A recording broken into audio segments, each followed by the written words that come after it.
Dia, meus queridos irmãos. Estamos iniciando mais um momento, mais uma transmissão da nossa escola dominical online e gostaria de dar as boas-vindas a cada irmão, a cada um que está chegando, participando conosco e dizendo que hoje é um dia em que vamos continuar estudando sobre missões, a segunda parte deste estudo de missões que nós começamos a semana passada, que falamos alguns, algumas partes da missão, falamos da autoridade de Cristo, da ordem que Ele nos dá, a prioridade da, do ide e fazer discípulos, né? As duas partes que são inseparáveis da missão, da grande comissão de Cristo. Vimos um pouco sobre Israel, o chamado que Deus deu a Abraão, a ordem, a missão, né, de serem bênçãos para todas as famílias da terra. E vimos que houve as condições para que aquele povo fosse, de fato, cumprisse aquele papel de proclamar, de testemunhar a todas as nações, como vimos lá em 1 Reis 4, quando Salomão assume o governo e havia expansão do povo de Israel, um crescimento muito grande, e eles tinham toda a condição de fazer a obra, de cumprir o plano de Deus, mas sabemos que Israel não cumpriu, não conseguiu fazer todo o seu trabalho, pelo fato de também ser um povo como nós, pecadores, e eles precisavam da obra de Cristo na sua vida também, da obra do Senhor, e vemos que no plano de Deus, a partir de Cristo, a partir da obra de de Cristo na cruz, da ressurreição, a igreja é capacitada, é enviada a cumprir esse plano de Deus, da missão de alcançar todos os povos e de buscar pessoas para serem adoradores do Senhor. Então nós vemos aí a nossa essa primeira parte, e hoje eu quero ver um pouco mais na sequência. Nós vamos continuar a partir da missão de Jesus Cristo, daquilo que Ele deixou para nós, e vendo também algumas questões relacionadas ao nosso tempo, a missão hoje, como nós podemos desempenhar, como nós podemos nos envolver mais com essa obra do Senhor, com esse plano de Deus e os desafios que nós temos. Nós vamos ver, vamos perceber que a missão envolve realmente sacrifício. Fazer a obra de Deus envolve uma compreensão do que Deus espera de nós, do que Deus quer de nós, e isso implica muitas vezes em sair da nossa zona de conforto. Eu quero então, nesse momento, irmãos, fazer uma oração, já dando as boas-vindas novamente a todos os irmãos que estão chegando, e espero que os irmãos possam permanecer conosco, todos possam permanecer até o fim, ouvindo, meditando na palavra, refletindo sobre a sua vida. E também Deus pode, nesse momento, enquanto estamos aqui falando da palavra do Senhor, Deus pode tocar o nosso coração, mostrar aquilo que Ele espera de nós. É, Pode acontecer grandes coisas em nossas vidas, no sentido de uma disposição renovada de servir a Deus. É o que eu espero, que todos possamos ser impactados, fortalecidos com a palavra do Senhor. Nós vamos orar, então. Senhor Deus, nós te louvamos por esse dia, te louvamos, ó Deus, pela tua bênção, tua obra, teu poder em nossas vidas. Eu louvo, Pai, porque aqui em nossa cidade, hoje nós temos um tempo abençoado, um clima gostoso, com chuva, é, prova do teu grande amor para com a nossa vida, para com o teu povo. Louvamos, ó Deus amado, pela saúde que temos, louvamos por essa oportunidade de mais uma vez estarmos juntos, meditando na tua palavra, meditando na obra do Senhor, no teu chamado para nossas vidas. Eu te peço que o Senhor venha fazer grandes coisas, Pai, no nosso coração, toca-nos, ensina-nos, convence-nos da tua vontade, do teu querer. Fique conosco, Deus amado, abençoe cada coração, cada irmão que está participando, tantos que estão agora ao vivo, como aqueles que estarão posteriormente acessando esse vídeo, que tu estejas falando, Pai amado, tocando os nossos corações. Eu te entrego a nossa vida, entrego a ti a minha vida, esse tempo, te peço que o Senhor venha fazer a tua vontade sobre todos nós. É o nosso desejo, é o que nós te pedimos, em nome de Jesus. Amém. Irmãos, nós vamos então começar lendo a palavra, o texto que está lá em Atos 1:8. É um texto que eu creio que grande parte das pessoas sabem de cor. Então, o que Jesus falou para os seus discípulos? Mas recebereis poder ao descer sobre vós o Espírito Santo, e sereis minhas testemunhas, tanto em Jerusalém, como em toda a Judéia e Samaria, e até aos confins da terra. Mas recebereis poder ao descer sobre vós o Espírito Santo, e sereis minhas testemunhas, tanto em Jerusalém, como em toda a Judéia e Samaria, e até aos confins da terra. Meus queridos, Jesus deu início a uma nova época da história do mundo, na qual Deus não está mais centralizando sua ação preparatória redentora em Israel no estilo vem e vê, quer dizer, as pessoas vindo até Israel para ouvir a sua palavra. Então, quando nas gerações passadas Deus permitiu que todos os povos andassem nos seus próprios caminhos, conforme Atos 14:16. Era uma questão assim, Israel tinha o papel de proclamar, de viver como povo de Deus, e vivendo ele seria visto pelas pessoas. E aqueles que tivessem acesso, conhecessem a história de Israel, viessem até aquela terra, eles iriam ver a obra de Deus. Então nós percebemos que a partir de Cristo esse foco muda. Não é mais esse chamado para as pessoas virem somente e verem um povo que serve a Deus.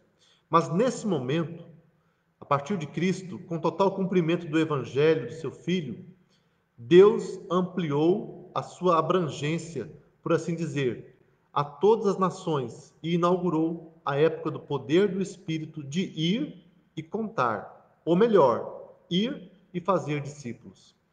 Então, não é mais um momento em que as pessoas vêm até Israel para ouvir a palavra ou para ver o mover de Deus.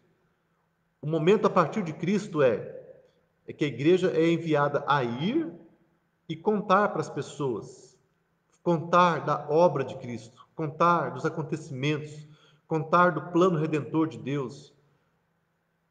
E com isso, ir e fazer discípulos. Quando a igreja obedece, quando a igreja cumpre o seu papel, ela está alcançando vidas, ela vai alcançar pessoas, fazer discípulos. E esses discípulos serão servos de Deus, serão a igreja, a continuidade da igreja até aos confins da terra. Desse modo, o apóstolo Paulo diz que a essência do seu ministério é, segundo ele, para a obediência por fé entre todos os gentios, Romanos 1:5. E que o evangelho agora está se tornando manifesto entre todas as nações, Romanos 16:26. O propósito global de Deus, sendo exercitado por meio da autoridade do Deus homem, ressurreto e reinante, é fazer adoradores do seu Filho entre todas as nações, todas as tribos, línguas e povos. Vemos isso acontecer já no Novo Testamento e ao longo da história da igreja, ao longo da história da humanidade, nesses 20 séculos que já se passaram, desde a vinda de Jesus, nós temos visto isso. O mundo está presenciando esse deslocamento da igreja, esse movimento da igreja de ir e fazer discípulos e buscar adoradores do Senhor. Adoradores que vão adorar em espírito e em verdade, povos que serão transformados e, através desses povos transformados, dessa igreja que é formada em todos os países, em todos os locais do mundo, todos terão oportunidade de ouvir, ou pessoas de todos os povos, tribos, línguas e nações terão acesso à palavra do Senhor. Então, quando Jesus fornece ao apóstolo João um relance do fim, João ouve um novo cântico lá em Apocalipse 5:9. E 2 capítulos adiante, João vê uma grande multidão que ninguém podia enumerar, de todas as nações, tribos, povos e línguas, em pé diante do trono e diante do Cordeiro. Apocalipse 7:9. Então nós vemos, irmãos, a palavra nos mostra no final da Bíblia, no Apocalipse, nós vemos um relance do que será a eternidade, do que será a conclusão do plano de Deus na história da humanidade, em que realmente, de fato, o Evangelho vai chegar, a palavra de Deus será pregada a todos os povos. E haverá esse cumprimento da palavra em que pessoas de todas as regiões, de todas as tribos e línguas, povos e nações estarão adorando ao Senhor. Agora, como que isso acontece?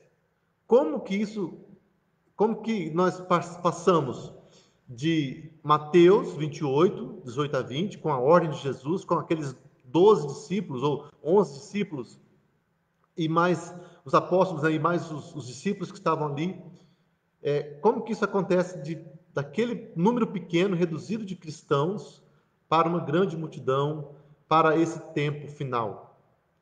Esse é o período intermediário entre a primeira e a segunda vinda de Jesus, é o período da igreja, é o nosso período em que nós estamos aqui na terra e somos enviados ao mundo para falar de Jesus, para pregar o nome dele a todas as pessoas, para fazermos discípulos, para anunciarmos.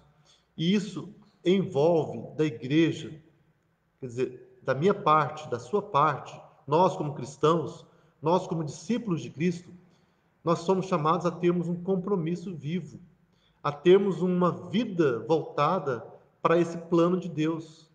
Nós precisamos estar atentos ao que Jesus disse para nós e fazermos isso. Então, a obra é feita, mas ela é feita através de comprometimento, através de custo, de um preço que se paga, vidas que são consagradas, pessoas que se dispõem a servir, pessoas que se dispõem a investir, pessoas que se dispõem a orar pela obra missionária, pelos missionários, pessoas que se dispõem a se tornar missionários. Vamos dizer assim, uma breve reflexão sobre a pessoa ser um missionário, ser um pastor. Quando a criança nasce numa família, ninguém tem a noção do que aquela pessoa será. Não há vamos dizer assim, já uma descrição no nascimento daquela pessoa, na certidão de nascimento, ou quando o médico traz, né, a criança, uma declaração: essa criança aqui já vai ser um pastor. Ele tem o DNA, ele é filho de pastor, então ele vai ser pastor, e assim, automaticamente aquela família será cheia de pastores, todos serão pastores, ou todos serão missionários. Não é dessa maneira. Pessoas dos mais variados locais do mundo, com as mais variadas formações, de uma hora para outra são despertadas para missões, para a obra de Deus, e elas começam a buscar confirmação, começam a buscar orientação, e as coisas vão caminhando e ao ponto delas serem enviadas e delas irem para missões. Lembrando do nosso missionário fundador aqui no Brasil, Simonton, Ashbel Green Simonton, que veio para o Brasil em 1859, ele era um filho de uma família cristã, sim. Ele era o caçula de uma família, mas ninguém tinha tido esse desejo de ser um missionário.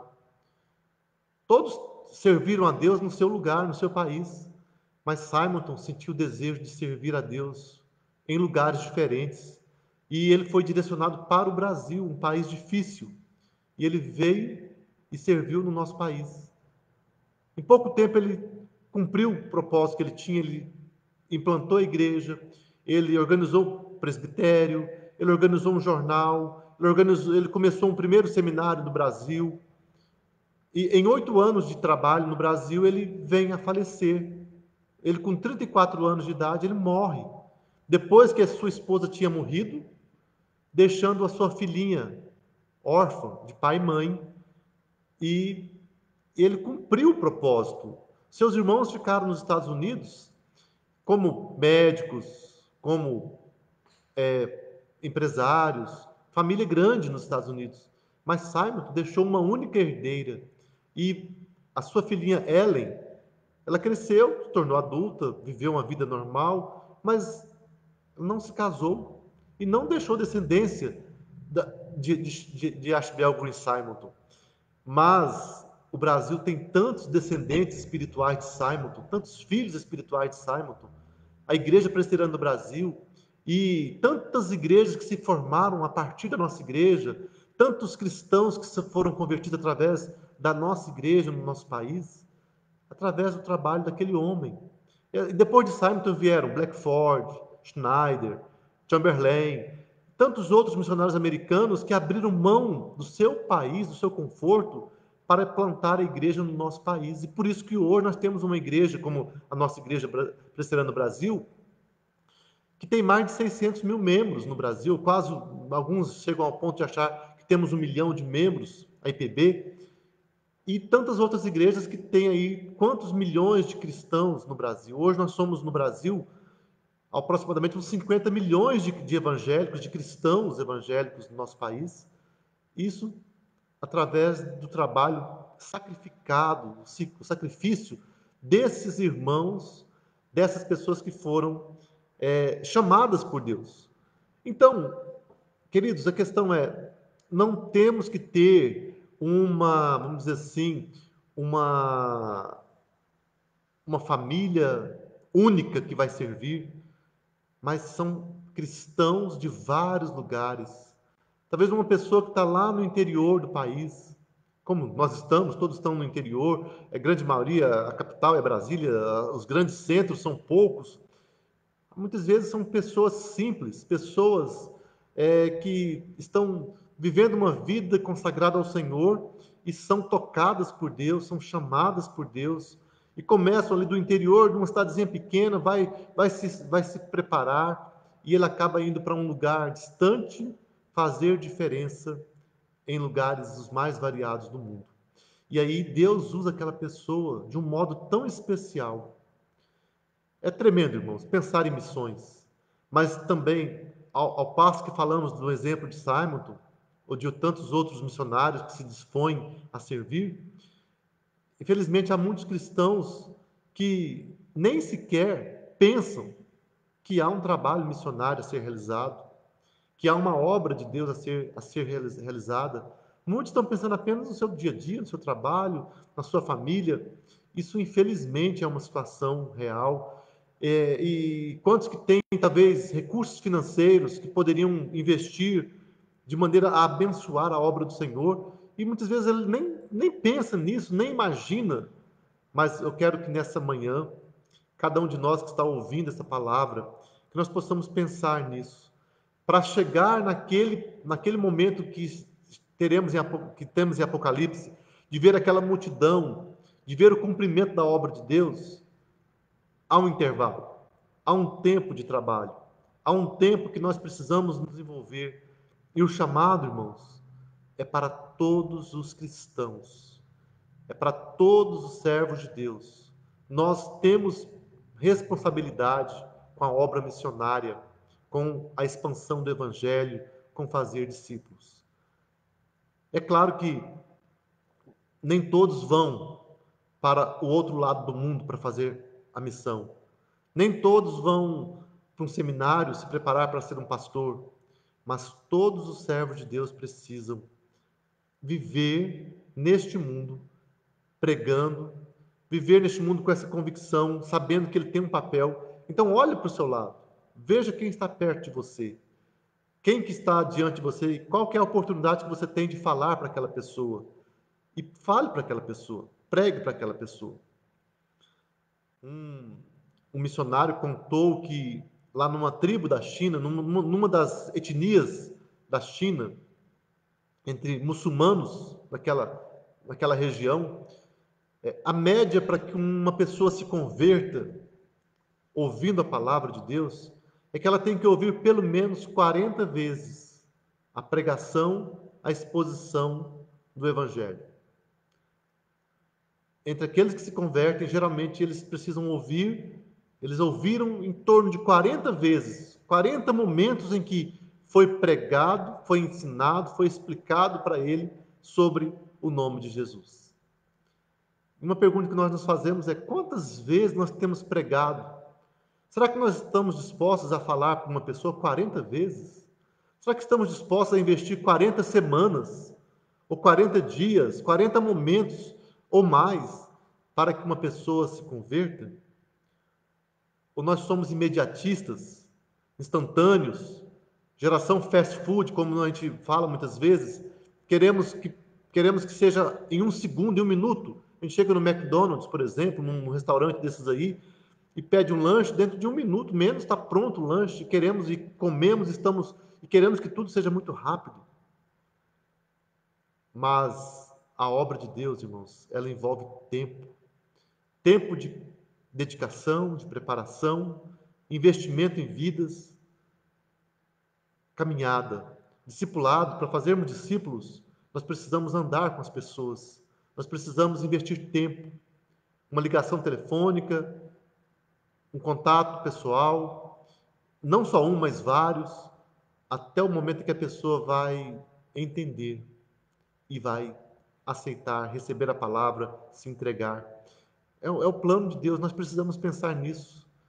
Talvez a gente não investe tanto porque quer rápido o resultado, mas imagine se nós dedicarmos um ano para uma vida, e a cada ano nós ganharmos uma vida para Jesus, cada um de nós, cada cristão. A realidade da igreja seria outra. É claro que Deus está no controle de tudo, Ele tem o controle de todas as coisas, mas dentro do seu controle, da sua soberania, está a sua ordem para nós obedecermos e fazermos discípulos e irmos. Então, irmãos, a gente vê assim que é necessário refletir sobre a palavra. A gente olha para a palavra de Deus e vê as promessas, os cumprimentos, mas a palavra também nos mostra o dia a dia de alguns missionários.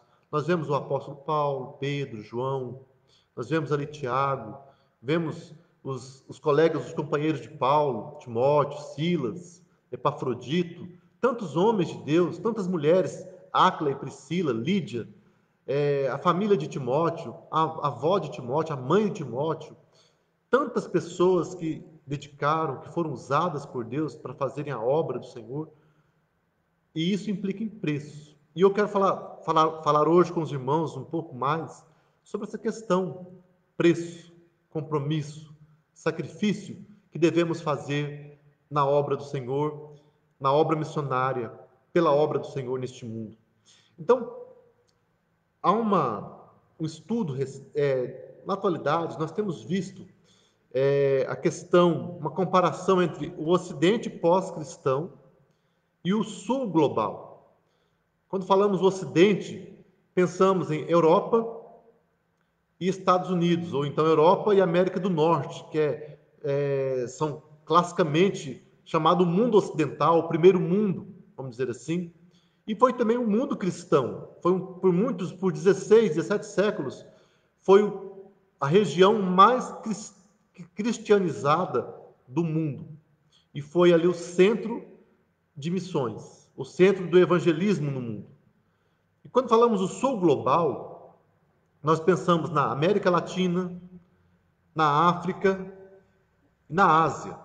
Então, é a parte sul da linha do Equador, regiões grandes, né? No caso, América Latina, África e a Ásia, uma grande parte da Ásia, nesse sul global, realmente, ali estão milhões e milhões de pessoas, bilhões de pessoas até. Então, na busca de todas as nações, Paulo levou o evangelho para Filipos, Atos 16, que foi a primeira cidade da Europa a ser evangelizada, a ser alcançada pelo evangelho. E pelos 17 séculos seguintes, o cristianismo se enraizou especificamente no Ocidente, quer dizer, na Europa e depois na América do Norte. A reforma do século XVI aprofundou as raízes em muitos aspectos, mas as terríveis guerras religiosas do século XVII alimentaram o iluminismo, do século XVIII, e com ele o modernismo e o secularismo. Esses sistemas de pensamento acabaram trazendo uma contestação de Deus, ou da palavra de Deus, e, consequentemente, uma contestação da igreja, da palavra, do evangelho. Então, quando falamos em secularismo, modernismo, nós pensamos em sistemas que não admitem Deus, que não admitem Jesus como Senhor, que não admitem o espaço para a igreja na vida das pessoas, o espaço para uma vida cristã no mundo que pensa de maneira secularizada ou de maneira modernista. Esse é um paradigma, esse é um modelo, é um sistema. E vemos a Europa e os Estados Unidos caíram, assumiram esse padrão. Então, há muitos europeus e americanos que estão vivendo essa situação de não admitirem, de não aceitarem a palavra. Há um ateísmo consistente, consciente e uma luta contra o cristianismo nesse ocidente pós-cristão. Mas não quer dizer que são todos, né? É um movimento, são movimentos que acontecem, mas que estão presentes na sociedade. E a sociedade europeia e norte-americana dos nossos dias é uma sociedade difícil, resistente ao evangelho. Muitos ditos cristãos são apenas cristãos nominais, que não vivem mais a palavra de Deus, assumindo posturas contrárias à palavra, posturas contra o evangelho, de modo que esse ocidente, que era o centro do cristianismo, ele precisa ser cristianizado ou evangelizado novamente. Então, hoje, o ocidente, que já foi considerado a fortaleza do cristianismo global, está se tornando cada vez mais e rapidamente pós-cristão, que eu já estava dizendo, né? Há reservatórios de bênçãos significativas e grande esperança de progresso nos dias à frente. Mas, em geral, a igreja, que uma época esteve no centro da sociedade ocidental, encontra-se na periferia, o que na economia de Deus pode ser uma coisa boa para a igreja ocidental. Então, enquanto falamos disso hoje aqui, há milhares de igrejas nos Estados Unidos, na Europa, que estão voltando às origens, que estão buscando a Deus, que estão sendo desafiadas a se voltarem mesmo para a palavra. E Deus tem feito grandes coisas, com certeza. Mas, ao mesmo tempo que há igrejas que estão buscando servir a Deus, há pessoas abandonando o cristianismo, há pessoas lutando contra a fé cristã, há filósofos, cientistas, políticos, pessoas, empresários, poderosos e não poderosos, que estão em guerra aberta, em luta aberta contra a fé cristã. No entanto, o lento declínio do cristianismo no Ocidente não significou um declínio global para o Evangelho. Jesus edificará a sua igreja. Os últimos 50 anos produziram um desenvolvimento global formidável e histórico, à medida que o cristianismo prosperou na África, na América Latina e na Ásia. O que muitos estão chamando de o Sul global, é o que nós já falamos no início. O Sul global, esse mundo cristão que tem sido cristianizado ao lado do lado sul da linha do Equador, né, e tem feito diferença no mundo. Os números podem ser enganosos, já que só podem contar cristãos professos, mas mesmo que haja algum exagero, a tendência geral é espantosa. Olha só algumas informações sobre a situação do nosso tempo hoje. A Europa era o centro com mais de 70% dos cristãos professos no mundo em 1900. Mas por volta de 2000, eram menos de 30% dos cristãos. Nesse meio tempo, a América Latina e a África se tornaram o centro com mais de 40% dos cristãos mundiais. A África tinha 10 milhões de cristãos professos em 1900, começo do século XX. Cerca de 10% da população do continente. Mas por volta de 2000, o número era de 360 milhões de cristãos, quase a metade da população africana. isso pode marcar uma grande mudança de filiações religiosas na história mundial. O número de cristãos praticantes na China está se aproximando do número de cristãos nos Estados Unidos. E a China é um país comunista, fechado para o evangelho, mas a igreja está caminhando ali na China. É uma ilustração é que no domingo passado, mais cristãos foram à China, à igreja da China, do que em toda a chamada Europa cristã. Então, em relação à Europa, a China já tem mais cristãos praticantes do que toda a Europa. Em suma, a igreja tem experimentado uma maior redistribuição geográfica nos últimos 50 anos do que em qualquer período da sua história, com exceção dos primeiros anos da história da igreja. Então, talvez o que pode parecer um fracasso do Ocidente tem uma outra explicação também. A questão é uma redistribuição. O número de cristãos na Europa diminuiu, realmente diminuiu, mas também não acabou. Não é que não haja cristãos na Europa, mas o fato maravilhoso é que houve uma expansão do número de cristãos ao redor do mundo. Regiões que antes não tinham praticamente nenhum cristão, quase nada, como a África, hoje já são regiões com uma presença muito grande de cristãos, de evangélicos que servem a Deus, como também no nosso país, do Brasil, na América Latina, na Ásia. Então, isso são números animadores. Isso nos mostra que Deus não está limitado ou condicionado ao ser humano. Deus está realizando o seu plano no mundo, mas a nós cabe a obediência e o temor. Vemos que os americanos, os europeus, eles foram grandes responsáveis por essa multiplicação dos cristãos na América Latina e na África, na Ásia. Por quê? Porque eles pagaram um alto preço. Muitos missionários americanos, europeus, foram para tantos lugares do mundo. Milhares e milhares de missionários deram a sua vida para que o evangelho chegasse às tribos longínquas da Ásia, da África, da América Latina. E até hoje há missionários desses países pregando o evangelho em tantos lugares do mundo. Mas a questão é que hoje também o sul global, países como o nosso, o Brasil, já estão fazendo parte de maneira importante nesse alvo de missões, nessa obra missionária que é feita. Então, nós estamos mandando missionários para Estados Unidos, para a África, para a Europa, para a Ásia, para a Oceania, mesmo para o nosso país, para as tribos brasileiras. Estamos participando. Mas, irmãos, podemos participar mais. Infelizmente, há momentos em que a igreja para de enviar missionários. Parece que as pessoas deixam de pensar em missões, deixam de sonhar ou deixam de se entregar para essa obra missionária. Então, há momentos em que parece que o número diminui. Tem havido, agora, nesse tempo que vivemos agora, uma diminuição do número de missionários no mundo.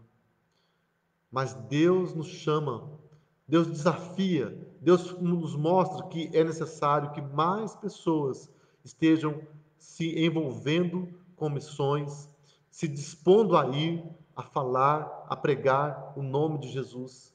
É preciso que haja, então, oração, que haja em nosso coração um senso de necessidade, um senso de obediência para com a palavra de Deus. E Deus tem um plano, Deus sabe como fazer. Vemos que, para que a missão seja feita, há uma grande necessidade de sacrifício. Há uma necessidade real que a missão seja feita. E para que isso aconteça, o sacrifício será necessário. As pessoas, o mundo, não tem como o mundo ser alcançado se não houver uma ação concreta da igreja em ir e fazer discípulos. De acordo com as pesquisas que nós temos, os números variam sempre, de um dia para o outro, de um ano para o outro, mas os últimos números que nós temos sobre a questão de povos do mundo, com relação ao alcance da missão, de acordo com o Joshua Project, um projeto que tem avaliado a expansão do Evangelho e os povos não alcançados do mundo, esse projeto acompanha o progresso global do Evangelho entre os povos não alcançados. Segundo esse projeto Joshua Project, existem cerca de 6.650 grupos de povos não alcançados no mundo, de um total de quase 16.300 povos de línguas étnicas. Total de povos do mundo é em torno de 16.300 povos, com todas as suas variantes de línguas e culturas. E desses 16.300, 6.650 são povos não alcançados, povos que ainda não são, que não têm uma grande porção de cristãos. E desse número de 6.650 povos não alcançados, há em torno de 1.540 povos não engajados. Quer dizer, esses povos não engajados são povos, são lugares onde não tem nenhum projeto missionário. Os demais não alcançados têm trabalho missionário lá. Os povos não engajados, esses 1.540 povos não engajados, eles não têm nenhum projeto missionário, nem missionário, pelo menos não conhecido. Então, o que significa que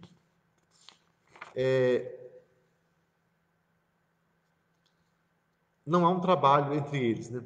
Com tanto trabalho ainda a ser feito, será necessário a parceria do Evangelho de toda a igreja global, ocidental, hispânica, asiática, africana, da Europa Oriental, russa, do Oriente Médio e mais, para levar a mensagem sobre Jesus para a fronteira missionária mundial final, quer dizer, os povos mais hostis ao Evangelho. Aqui é importante pensar que quando a gente fala assim, por que alguns povos não foram alcançados ou não foram engajados? Geralmente são os povos mais difíceis. Então, as nossas igrejas devem buscar tanto a missão entre o nosso povo, a missão local, como as missões mundiais entre os povos não alcançados. Uma maneira de se resumir isso é dizer que não podemos ser verdadeiramente missionais sem preservar um lugar e dar a prioridade à busca do não alcançado. Não importa quanto a igreja possa dizer que está sendo missional, ela não é totalmente missional no sentido bíblico, se não está fazendo ambos, quer dizer, ocupando-se da missão em casa, o evangelismo, a pregação para o vizinho, a plantação de igrejas em nosso país, como também se envolvendo no envio e apoio de missionários aos não alcançados. Esse é um desafio para a nossa igreja, para as igrejas de todos os lugares. Cada igreja local, ela tem um papel tanto com a sua cidade, a sua região, o seu país, como também com os países do mundo. Então é um trabalho tanto perto como longe. Jerusalém, Judeia, Samaria e os confins da terra. Missões são uma convocação para as fronteiras. E cada vez mais essas fronteiras não significam selvagens que moram nas florestas, que forneceram material para as idealizadas histórias de missões da geração anterior. Como, por exemplo,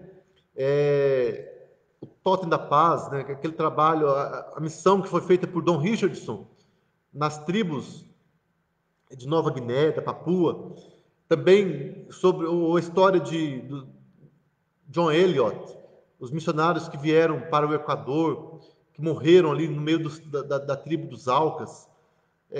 Não apenas isso talvez não seja a realidade dos nossos dias. As fronteiras de hoje são os povos que habitam este mundo, que são os mais hostis ao Evangelho. Não pense em selvas e tangas. Pense nos apartamentos abafados e abarrotados dos grandes centros do mundo urbano. Deus está levando as pessoas não alcançadas das florestas para dentro das cidades, para que a grande comissão seja completada. Falei que são as pessoas mais hostis, mais duras, mais fechadas, mais resistentes ao Evangelho. Isso significa que haverá sofrimento. Então, muitos dos 6.650 povos não alcançados e dos 1.540 povos não envolvidos, eles são não alcançados e não envolvidos por uma razão. Eles são profundamente hostis ao Evangelho. Eles são pessoas que têm resistência. Eles sabem que há um Evangelho cristão e eles não querem ouvir. Eles são, muitas vezes, missionários de outra doutrina. Eles querem pregar a sua visão contra a visão cristã. Ou eles são totalmente resistentes à mensagem do Evangelho. Mas o sofrimento e o martírio que estão para vir, e eles virão, não serão um obstáculo para o nosso soberano Salvador. O sofrimento não é apenas a consequência da conclusão da comissão, mas são meios escolhidos por Deus pelos quais ele mostrará o valor superior do seu Filho a todos os povos. Assim como convinha que aquele aperfeiçoasse por meio de sofrimentos o autor da salvação deles. Hebreus 2:10. Do mesmo modo, convém que Deus salve um povo entre todos os povos do sofrimento eterno, por meio do sofrimento redentor de Jesus, manifestado nos sofrimentos temporários dos seus missionários. É interessante pensar nisso, que Deus salva as pessoas do sofrimento eterno, o inferno, o juízo final, a condenação eterna. Deus salva essas pessoas desse sofrimento através do sofrimento de Jesus na cruz, manifestado nos sofrimentos de quem? Da igreja, nosso, dos seus missionários, aqueles que vão, aqueles que cumprem o seu chamado missionário de falar, de pregar até aos confins da terra. Foi por isso que Paulo pôde se alegrar nos seus sofrimentos, porque ele sabia que neles, nos sofrimentos, ele estava preenchendo o que resta das aflições de Cristo. Colossenses 1:24.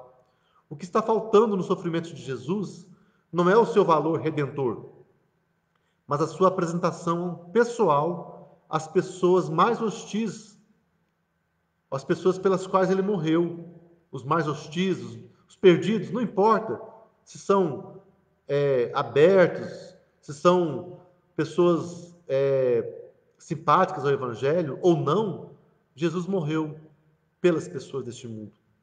E no sofrimento e martírio das missões, os enviados preenchem o que está faltando ao mostrar o valor superior de Jesus e apontando para o seu sofrimento no lugar deles. Portanto, o chamado para a grande comissão é um chamado para mártires, não um chamado para guerreiros kamikazes, mas um chamado para missionários que se empenham pela fama de Jesus ao redor do mundo e que estão tão profundamente nele que podem dizer com Paulo: morrer é lucro. Filipenses 1:21. Além dessa palavra, irmãos, dessa confirmação de que é necessário o sofrimento, e quando vamos para a obra de Deus, sabemos que vamos sofrer. Há sofrimentos. Mas o mundo é um mundo de sofrimento. Há pessoas que nunca foram para missões, mas sofreram. Talvez não sofreram por causa de Cristo, mas sofreram por causa de um câncer, de uma doença, de tantas situações deste mundo. Mas o fato é que, quando nós entendemos que o que Deus tem preparado para nós é muito maior do que qualquer tipo de sofrimento que passamos neste mundo, sabendo que um dia estaremos eternamente com Ele, sabendo que o nosso trabalho em Cristo gera um resultado na eternidade, vidas que serão transformadas, e um dia estaremos juntos.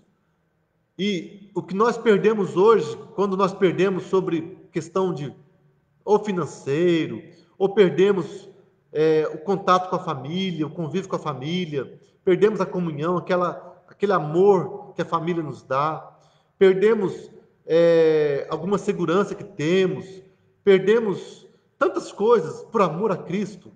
Sabemos que um dia estaremos juntos na eternidade, pais e filhos, igrejas, os irmãos, estaremos reunidos eternamente, teremos tempo para celebrar tudo que nós fizemos neste mundo, as obras, as bênçãos, e também teremos tempo para matar saudade, para nos abraçar, para viver eternamente celebrando, sabendo que valeu a pena viver neste mundo, fazendo a obra de Deus. Então, é muito maior o benefício de servir a Deus, de nos sacrificar por amor a Cristo, do que nos omitir, do que sermos egoístas, do que sermos covardes, desobedientes, e ficarmos na nossa zona de conforto, cuidando de nossa vida, de nossos bens materiais, sem pensar que aquilo que nós temos de bens materiais pode ajudar muito mais na obra do Senhor, pode ter um resultado muito maior do que o nosso conforto neste mundo. Pode trazer salvação, libertação, vida eterna para tantas pessoas que hoje estão perdidos. É muito interessante, irmãos, pensar em missões. Eu quero, nessa manhã, orientar para vocês que possam comprar esse livro, que queiram ler, né? Cumprindo a Missão. É um livro da CPAD, John Piper e David Metz. Esse livro aqui, ele fala muito sobre a igreja de hoje se envolver com a missão, o preço que tem que ser feito, que tem que ser pago, mas o benefício que há. E muita coisa do que eu falei está ali naquele livro. E esse livro aqui que eu também retirei um capítulo dele, A Fé que Nos Foi Dada, foi desse material, desse livro que eu trouxe esse material da semana passada, de hoje, o artigo do David Metz sobre a missão, e ele expõe sobre isso. E ele mostra no final também que há uma promessa de Jesus. A grande comissão começou com: toda autoridade me foi dada no céu e na terra. Ide, portanto, fazer discípulos de todas as nações, batizando-os em nome do Pai, do Filho e do Espírito Santo, ensinando-os a guardar todas as coisas que vos tenho ordenado. E eis que estou convosco todos os dias até a consumação do século. A grande comissão envolve sacrifício, envolve o ide, fazer discípulos, o ensinar, o batizar. Mas o final, há uma promessa. Jesus garante que estará conosco todos os dias até a consumação do século. Então nós podemos ficar seguros de que, se nós formos pagarmos um preço alto pela missão, pela obra de Deus, Jesus vai estar conosco todos os dias até a consumação do século. Jesus vai estar conosco todo momento, Ele vai nos ajudar, Ele nos auxiliará, nos dará força para suportarmos as angústias, as dificuldades, os sofrimentos, os desânimos. Então, que Deus nos desafie, que nós sejamos cristãos envolvidos com a missão. Essa palavra de hoje é um desafio para todos nós, a Igreja de Cristo. Nós muitas vezes nos preocupamos com situações do nosso tempo, a pandemia, doenças, o nosso conforto, as dificuldades que temos, as situações da nossa família. Mas que Deus nos ajude também a pensarmos, a gastarmos tempo em oração, em dedicação, em planejamento, em ação, para fazermos essa obra de Deus. Se você foi incomodado, se você tem sentido no coração o desejo de ir para um campo missionário, se você tem sido desafiado a pensarem que você é um chamado de Deus para ser um missionário, não fuja disso. Também, não vá de uma vez, mas peça para Deus confirmar, peça para Deus te preparar, peça para Deus te mostrar e faça, comece a fazer, comece a trabalhar, comece a falar de Cristo. Se você não tem um chamado para ir para lugar nenhum, você também tem que falar. Fale. Você pode falar para o seu vizinho, você pode pregar para o seu parente, para a sua família. Mas, irmãos, que nós possamos entender isso, que o chamado é para todos nós. A obra é nossa. O tempo é o agora, é o hoje. Que tal hoje você tirar um tempo para falar com alguém sobre Jesus? Ligar para alguém, orar com alguém, tocar no assunto, chamar alguém para conversar sobre Jesus, sobre a palavra. Pode ser que aquela pessoa esteja passando por angústias, pode ser que aquela pessoa esteja sofrendo, esteja numa crise espiritual, e a sua palavra para ela vai trazer paz. Quem sabe ela vai se encontrar com Cristo nesse dia. Deus nos dá uma bênção, um chamado, uma oportunidade, e nós podemos aproveitá-la. Nós podemos responder de maneira afirmativa. E eu espero que nós estejamos pensando nisso, queridos, que há grandes obras para serem feitas. Nós temos esse chamado e Deus vai conosco. Deus nos capacita.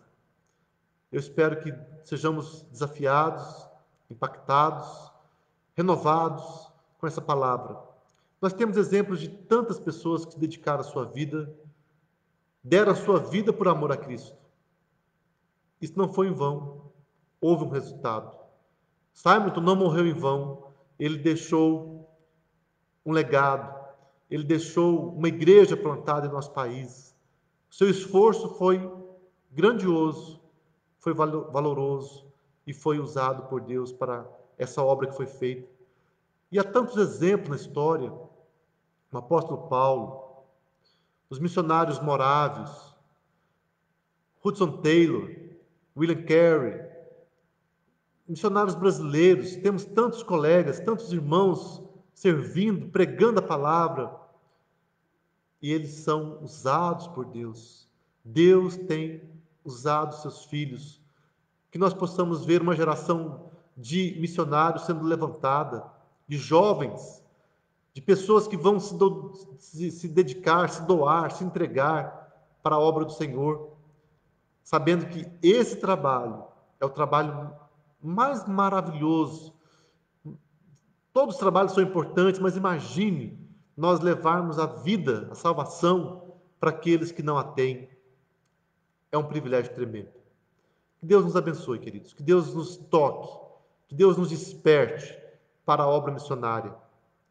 E que nós possamos ser também pessoas generosas para contribuir com a missão, com a igreja. A obra da igreja é a missão.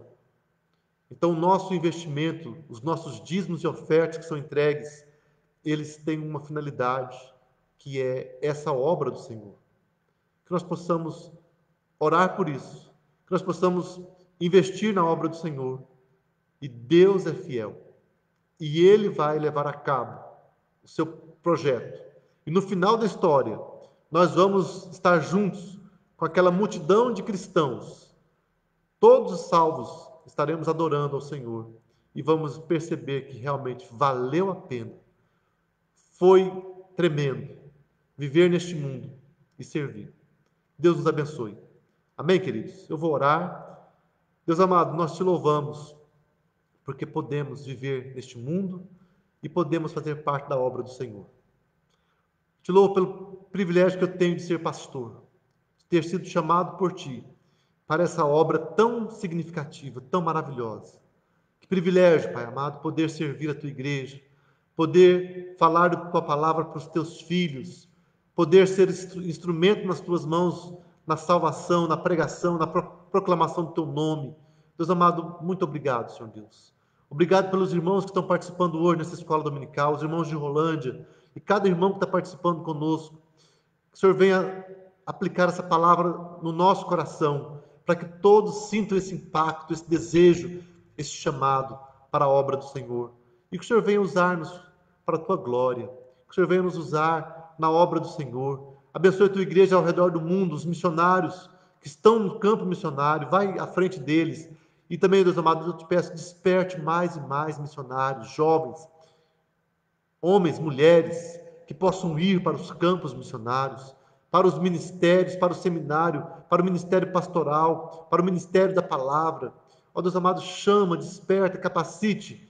Abençoe aqueles que já estão no ministério, Deus amado. Venha renovar as forças e venha nos dar estratégias para que nós sejamos usados por Ti nesse tempo. Esse tempo de pandemia seja um tempo de reflexão, seja um tempo em que nós possamos pensar o que vamos fazer no pós-pandemia, como vamos viver neste mundo, que nós possamos viver para a Tua glória, possamos viver fazendo a Tua obra, aproveitando nosso tempo neste mundo, nos dispondo ao sacrifício por amor ao Senhor, e que o Senhor assim nos use e nos capacite para a glória do Senhor. Muito obrigado, Deus amado, pelo amor de Jesus, pela obra de Cristo na cruz, pelo sacrifício que Ele fez, que não foi em vão, um sacrifício perfeito em nosso favor, e através da ressurreição, através de tudo que Cristo fez, nós podemos fazer também a tua obra e nós podemos completar os sofrimentos de Cristo.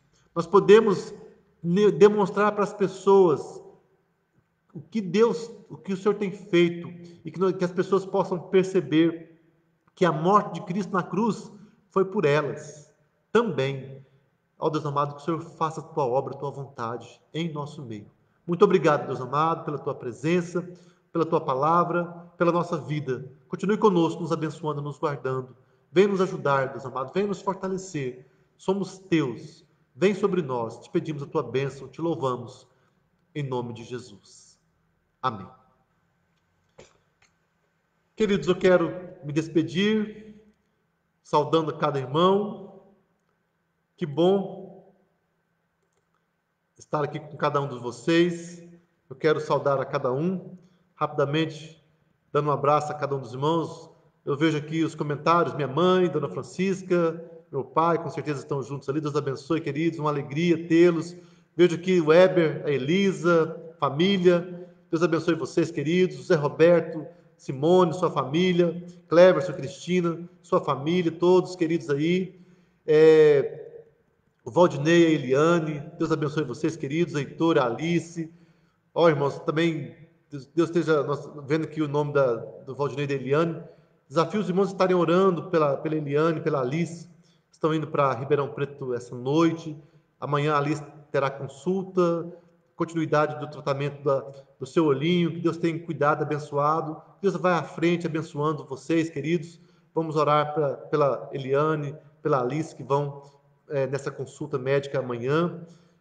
Vejo aqui também a Dorinha, Doris May, família tocando, né? Família do Adilson Pereira, Adilson, Dorinha, Davi, que Deus abençoe muito vocês, queridos. Lembramos também, Davi, que Deus continue fortalecendo a sua saúde, Davi, toda a família aí. Vemos o Rubens, um abraço, Rubens, Deus abençoe sua casa, sua família, todos queridos. Lucas Brito, querido, um abraço. Patrícia, Deus abençoe vocês. Uma alegria tê-los conosco essa manhã, tão abençoada, poder pensar nesse assunto que nós falamos hoje. A Mônica, um abraço, Mônica, Paulo, as meninas Jéssica e a Paulinha, Deus abençoe muito vocês. Dona Heloísa, um abraço, querida, que prazer tê-la conosco, estarmos juntos, né, participando desse estudo da Palavra de Deus. Vejo aqui também a minha tia Verônica, lá de Goiânia, irmã da minha mãe, querida, um abraço para a tia Verônica, todos os meus queridos parentes aí, meus queridos amados, Deus abençoe muito vocês. Irmãos, deixa eu ver se eu consigo ver mais alguém, se alguém mais está conosco aqui participando. Eu creio que tem mais pessoas, com certeza, mas eu não estou conseguindo verificar aqui. Mas que Deus abençoe cada um que participou, você que entrou, acessou nossa página, nosso grupo, nossa página no Facebook. Que Deus abençoe muito a sua vida. Possamos continuar sempre meditando na palavra de Deus, sempre buscando crescer no conhecimento e ser usados por Deus. Hoje à noite nós temos culto aqui na igreja, presencial. Os irmãos que podem participar são convidados a estarem conosco. Quem não puder vir, quem estiver longe, acompanhe pelo Facebook também, estaremos transmitindo. Esperamos que todos consigam ver, acessar a palavra que teremos. E será uma alegria estarmos juntos. Deus abençoe a todos, queridos irmãos. Que Deus fortaleça cada coração. Lembramos de orar pelos enfermos também da igreja. Que os irmãos continuem em oração. E pela obra do Senhor, pela missão, pelo povo de Deus. Há muito a ser feito, mas Deus é que vai completar essa obra e nós nos entregamos a Ele. Um abraço a todos, queridos. Muito bom ter todos conosco hoje. Saudação, é muito bom ver a presença. A gente se alegra muito com a vida de cada irmão que está participando conosco. Esperamos em breve também voltar a reunir a escola dominical presencialmente também, mas enquanto isso continuamos assim. Deus abençoe a todos, um bom dia, um bom almoço a todos agora e até a próxima reunião, o próximo encontro, o próximo culto que teremos. Deus abençoe a todos.